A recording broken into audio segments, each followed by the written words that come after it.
पैसा जेब में कब आएगा? सुभाष गर्ग साहब ने कहा कि उनके आकलन के हिसाब से जिस तरीके से लटकाया गया है और जो टाइमलाइन के बारे में आपने भी जिक्र किया, 2028 की दिवाली में हो सकता है कि पैसा जेब में आ जाए। आपके मुताबिक क्या आकलन है?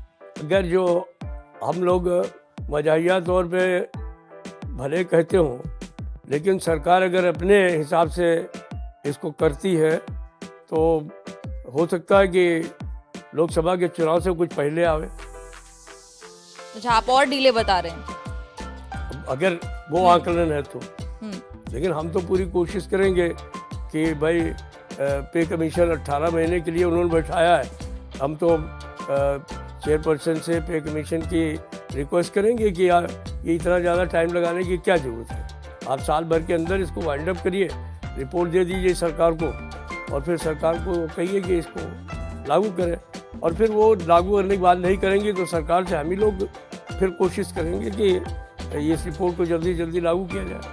भाई देखिए, जो जिस तारीख से पे कमीशन लागू होना है 1 जनवरी 2026 से, तो वो और उसका एरियर तो उनको पहले ही देना पड़ेगा। रह गया सवाल एरियर्स का, उस पर बैठ करके फैसला कर सकते हैं स्टाफ साइड के साथ। स्टाफ साइड की एक मीटिंग भी है, बैठक भी है, इंटरनल बैठक है आपकी 15 नवंबर को। क्या होने वाला है उस बैठक में, क्या मंथन होने वाला है? यही मंथन होने वाला है, क्योंकि लोग बहुत परेशान हैं इन टर्म्स एंड रेफरेंस को लेकर के।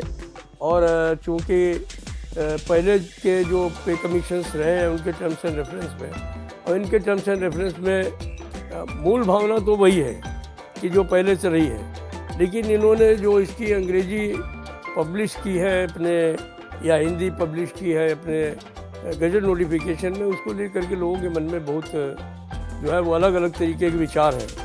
तो उन पर हम लोग बैठ करके एक बात करेंगे कि भाई ये चीज़ें जो हैं वो किस तरीके से इसको किया जा सकता है। और जो पत्र हम लोगों ने लिखे हैं सरकार को और प्रधानमंत्री जी को, वित्त मंत्री जी को, उन पर भी सामने बैठ करके चर्चा करेंगे कि इस पर हम लोगों का क्या लाइन ऑफ एक्शन होना चाहिए। क्योंकि मूल भावना जो है वो टर्म्स एंड रेफरेंस के साथ ही शुरू होती है। हालांकि ये ज़रूरी नहीं है कि सारी चीज़ें जो पे कमीशन से डिस्कस हों वो टर्म्स एंड रेफरेंस के अंदर ही हों। हमने हर पे कमीशन में देखा है कि बात करते करते चीज़ें जो है वो टर्म्स एंड रेफरेंस से बाहर भी चली जाती हैं और पे कमीशन उनको सकारात्मक तरीके से ले करके उसको मेंशन भी कर देता है अपने तरीके से रिपोर्ट में, और सरकार भी उसको किसी न किसी रूप में या तो स्वीकार कर लेती है या अस्वीकार कर देती है।